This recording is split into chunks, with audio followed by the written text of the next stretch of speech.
ஒன்றும் இல்லை, கடந்த 15 ஆண்டு காலமாக வெளிநாடுகளில் போய் படிக்கக்கூடிய எஸ்சிஎஸ்டி மாணவர்களுக்கு வெறும் 4 கோடி ரூபாய் மட்டுமே ஒதுக்கீடு செய்யப்பட்டிருந்தது. ஸ்காலர்ஷிப். அந்த 4 கோடியும் செலவு பண்ண முடியாமல் பல நெருக்கடிகள் போடப்பட்டு அது அதுவும் திருப்பி ஏற்படும். ஏற்றளவில் இருக்கும் கண்டிஷன்ஸ். ஆமாம், இருக்கும். அதாவது இங்கிருந்து ஒரு மாணவர் அங்கே போனால் அங்கிருந்து ஒரு மாணவர் இங்கே வரணும்னு ஒரு விதி இருந்தது. புதிய அரசு பொறுப்பேற்று சுட்டி காட்டணும், அந்த விதியை தூக்கி கிடாசினாங்க. நீங்கள் நம்பிதான் ஆகணுத்தோட 171 மாணவர்கள் இந்த ஆண்டு மட்டுமே வெளிநாட்டுக்கு போயிருக்காங்க.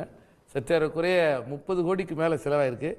இந்த ஆண்டு பட்ஜெட்டில் 65 கோடி அயலக உயர்கல்வி திட்டம், அதுக்கு ஒரு பெயரும் சூட்டப்பட்டிருக்கு, அண்ணல் அம்பேத்கர் அயலக கல்வி உதவித்தொகை திட்டம். இது மாதிரி ஒரு ஸ்கீம் இல்லைன்னா விசிக எப்படி? அப்போ இந்த கூட்டணிகள் சாத்தியமாவது என்பதே மக்களுக்கான சிறந்த திட்டங்கள் உருவாக்கப்படுகிற போதுதான். ஆக்ஸ்போர்டுக்கும் கேம்பிரிட்ஜுக்கும் அல்லது ஒரு நியூயார்க்கு போய் படிக்கிறாங்க, ஒரு வாஷிங்டன் யூனிவர்சிட்டியில் போய் படிக்க போகிறாங்கன்னா அந்த மாணவர்களுக்கு கொடுக்கறது 65 கோடின்றது இந்தியாவில் எத்தனை மாநிலங்களில் பண்ணுறாங்கன்னு தெரியல. மாறுமா இது?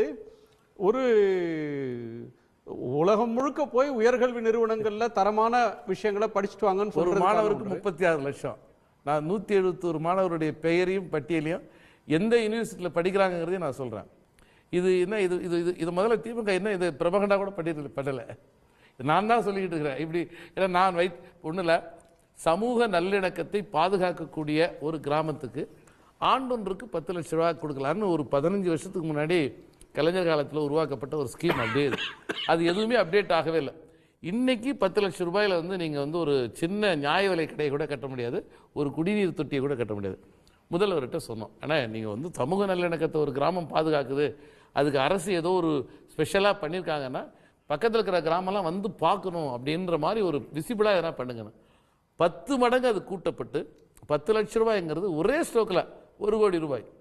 இப்போ இதெல்லாம் நீங்கள் ஓட்டா மாறுமாங்கிற ஒரு கேள்வி இருக்கு. ஜாதி சண்டை இல்லாத, தீண்டாமை இல்லாத, ஆமாம், சமூக நல்லிணக்கத்தை பாதுகாக்கக்கூடிய கிராமத்துக்கு 1 கோடி ரூபாய். இப்போ உங்கள் மனசில் டக்குன்னு என்ன தோணுன்னா, நம்ம ஊரில் போய் தம்பி இது மாதிரி எதாவது பண்ணோம்னா ஒரு 1 கோடி ரூபாயில் ஒரு மிகப்பெரிய சமுதாய கூடத்தை கட்ட முடியும், ஒரு கல்யாண மண்டபத்தை கட்ட முடியும்.